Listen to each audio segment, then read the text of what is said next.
Hello, everyone. Welcome back to Spin Cycle Live. I'm your host, Nathan Hale. Today is Wednesday, July 30th, 2025. I've got to say, it's been a bit of a slow news week so far. I feel like I haven't had all that much groundbreaking information for you all, but I do what I can. I find what is out there, what is really important, in my opinion, for people to be hearing about in the news cycle as it goes here in the United States. One thing I did want to talk about just right off the bat before we get the show going was I did see an article. Kamala Harris is not running for governor of California. Didn't quite make the show today. I didn't feel like it was that big of a deal. Wasn't like she dropped out or something. But I do think it opens the door for her to end up running for president again in 2028. I mean, I don't know why else she wouldn't run. I feel like she would have easily won that state over. Um, but when there is more information on that, I'll be sure to give you an update on that. But hope you are doing great on this Wednesday, and looking forward to spending the next half an hour or so with you. So without further ado, let's get into our very first story of the week. So this comes from the Federalist. Better than expected economic data shreds remaining credibility of propaganda press. Quite the intro to the article.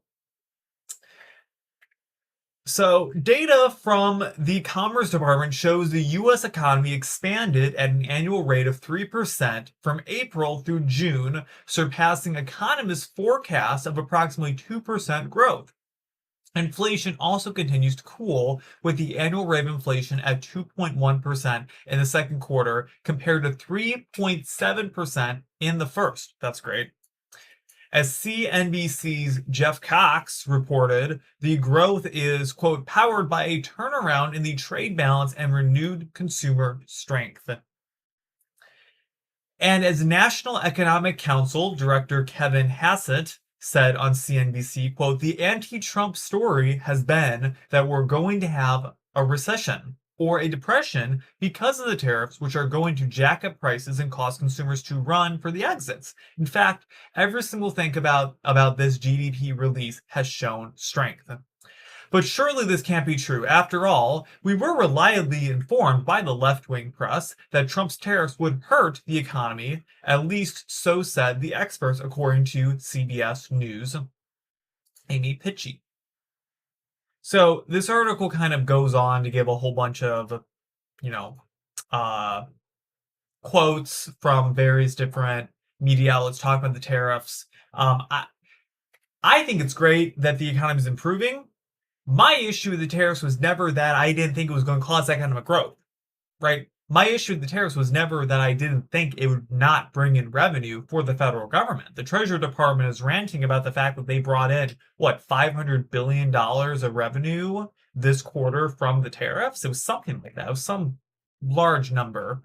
My issue with the tariffs always went back to who's actually flipping the bill for increased product costs. It's us Americans. If we're tariffing other people's products coming into our country, that tax is going to end up making its way back down to the consumer. My issue never was that I thought it was going to hurt the economy or that it was going to be this huge nationwide depression that we were going to go into. My issue was that our products are going to become more expensive, right? And depending on how you feel about that, you might not like that. I don't like having to pay more for a product personally in a store. So it's coming from somewhere, right? The money has to always come from somebody, and it might be right now that not necessarily products have raised their prices, but companies are paying higher for a product than they were, before Trump came in, before these tariffs were there. So we'll see how long this sticks around for and how long it's going to be until products really go up in price. This is all so brand new in the market. I have a feeling that there's just not a whole lot of data out there to show really how much products have gone up in price other than anecdotal evidence, right? And I'm seeing deal after deal after deal signed with the president that has to do with trade. So I feel pretty good about I feel better about the tariffs right now than I did, say, 3 months ago, if that makes any sense. They just signed a massive deal with the EU to create a trade deal, which I think is a fantastic deal between the EU and the United States. And yeah, I think there's more of that to come. But I think this is great. Our economy is growing, inflation is slowing down, and I really don't have all that much negative to say about this right now. So I think that if by the time we reach November, December time, if we can show to the American people how much money has been brought in by tariffs, what that money is being used for, and how in fact they're saving money shopping versus spending more of it under the Biden years, I think Republicans have a much better shot at winning the midterms in 2026 than they did at the start of the year. That's all I gotta say about that. The next story comes from The Independent. So 18 countries apply for EU billions as Europe seeks to provide for its own security without the US. This kind of comes off of the back of the EU trade deal that was signed a couple days ago with Trump, where the EU promised they were going to be spending more money buying goods from the United States.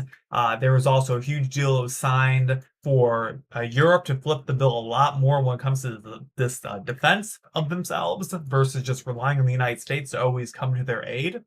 So this is all it's all because of Trump. This next article that we're going to read through. All right.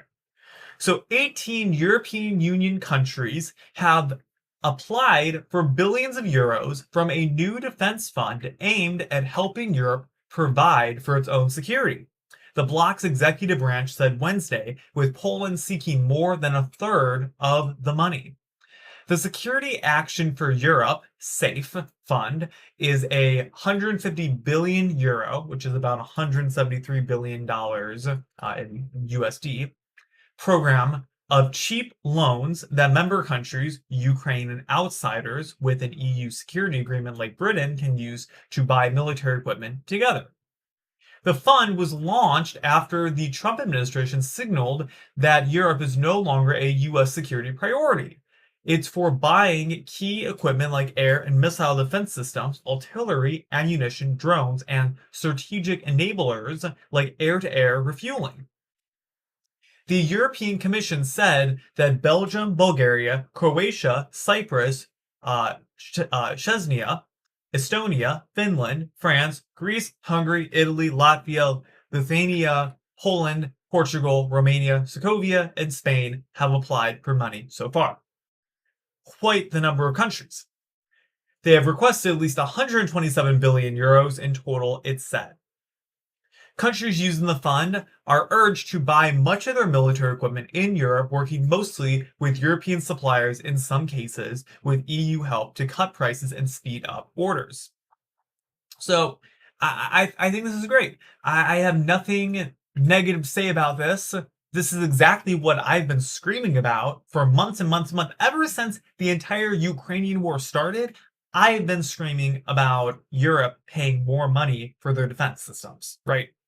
I'm tired of this perspective. The United States, and thus our tax dollars that we pay as Americans, have to go to defend all of these other countries around the world when the EU brings in plenty of tax revenue per year. They're very wealthy countries over there. They can more than afford to pay for their defense systems, right? So many Americans forget, you know, we like to say that EU countries are just these great, magical, beautiful countries that have free healthcare and amazing public transportation systems, and they can just do so much that they're doing over there that we don't do in the United States.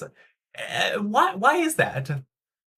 It's because we pay for their defense. That's it.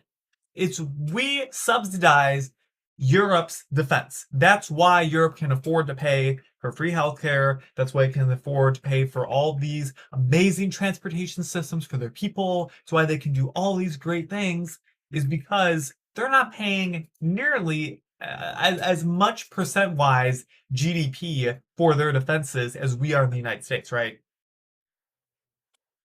So I'm fine with them spending more money on it. I think that more money that we pay as Americans should go to helping Americans, not Europeans. I'm America first. I want our country to benefit first before other people do. So I'm just fine with selling them stuff. I think it's great. So more of this. They should be spending even more money on the defense as far as I'm concerned. But, fantastic. All right, let's move on. So from Fox News. So Trump looks to skip G20 summit in South Africa after viral Oval Office meeting. President Donald Trump said on Tuesday he may skip the G20 summit in South Africa in November over the nation's very bad policies and instead send someone else to represent the United States. Trump made the remarks aboard Air Force One in response to a reporter's question as he returned from a trip to Scotland, where the president achieved a massive trade deal with the European Union, the trade deal that we were just talking about a moment ago. Quote, I think maybe I'll send someone else because I've had a lot of problems with South Africa, Trump said. They have some very bad policies. Very, very bad policies. Like policies where people are being killed, Trump added. In May, Trump confronted South African President Cyril Ramaphosa. I don't know how to pronounce his name. At the White House with news clippings and a video allegedly showing grave treatment of white farmers. Trump claimed that the white Afrikaner South African farmers are being slaughtered and forced off their land. The Afrikaners are descendants of mostly Dutch settlers who first arrived in South Africa in 1652. South Africa and its president have denied claims of genocide and harassment. I think the genocide and harassment is totally legit that's happening in South Africa. South Africa is kind of an awful country. I don't know why anyone doubts that this is happening. So you can't blame the guy. He's got better things to do than show up to some G20 summit in South Africa. I don't know why South Africa is part of the G20 summit. I don't know why South Africa is part of BRICS, for that matter. BRICS is the whole union forming amongst Eastern countries. I think it's China, Russia, India, South Africa, and Pakistan, maybe? Or Iran or something like that. One of those countries over there. I don't know why South Africa is part of that. I don't know why South Africa is getting so much attention and credit for being this like grand, amazing country. It's not that great of a country. It's a little tiny country at the very tip of Africa, the African continent, that what have they provided to the world? I'm just saying. Right? There's certainly no China or Russia. Just saying. So you can't blame the guy for skipping it. So anyways, just thought that was interesting to bring that up again. We haven't forgotten about what's happening in South Africa. And we'll continue to report on as updates come. All right. Our last story. So more than 20 Democrat-led states sue the Trump administration over Planned Parenthood funding cuts. So if you didn't hear, Trump administration defunding Planned Parenthood. Who is an issue with this? Raise your hand. Not raising mine. More than 20 mostly Democrat-led states sued the Trump administration Tuesday over its effort to cut Medicaid payments to the nation's largest abortion provider, Planned Parenthood. The move comes in response to the package of tax breaks and spending cuts Trump signed earlier this month. A portion of the new cuts are focused on services such as cancer screenings and tests, birth control, and treatment for sexually transmitted infections by ending Medicare reimbursements for a year for major providers of family planning services. The cuts apply to groups that received more than $800,000 from Medicaid in 2023. The goal was to target Planned Parenthood, but the legislation also affected a major medical provider in Maine. Quote, states should not be forced to fund organizations that have chosen political advocacy over patient care, spokesperson Andrew G. Nixon said in an email, quote, it is a shame that these Democrat attorney generals seek to undermine state flexibility and disregard long-standing concerns about accountability. So I think this is a spokesperson from the Department of Health and Human Services. So someone's going to need to chime in here and tell me why my tax dollars should pay for your abortion. That's what I want to know, right? I mean, it's kind of just a matter of principle. It's like I would hazard a guess to say at least 40% of the country is anti-abortion. And I would hazard a guess that slightly more of them are against their federal tax dollars going and paying for abortions nationwide. I don't know why my tax dollars should be paying for it, for that matter. You made the choice to get pregnant. You made the choice to take the risk and have sex. Why should my tax dollars pay for your abortion? Just saying. So I don't really have an issue with any of this here. I mean, the Democrats are going to scream about this all day long and say, oh my gosh, they're taking away health care from people in our state. They're taking away life-saving medical care from people in our state. Blah, blah, blah, blah, blah, blah, right? It's the same story we hear all the time. So I think this is a great win for the pro-life crowd out there.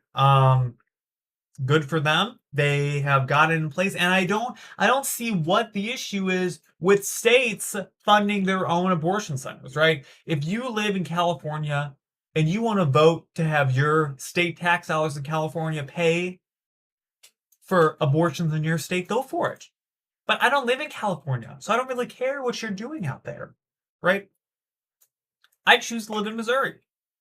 In Missouri, I don't want my tax dollars paying for people's abortions. I should be able to vote for that.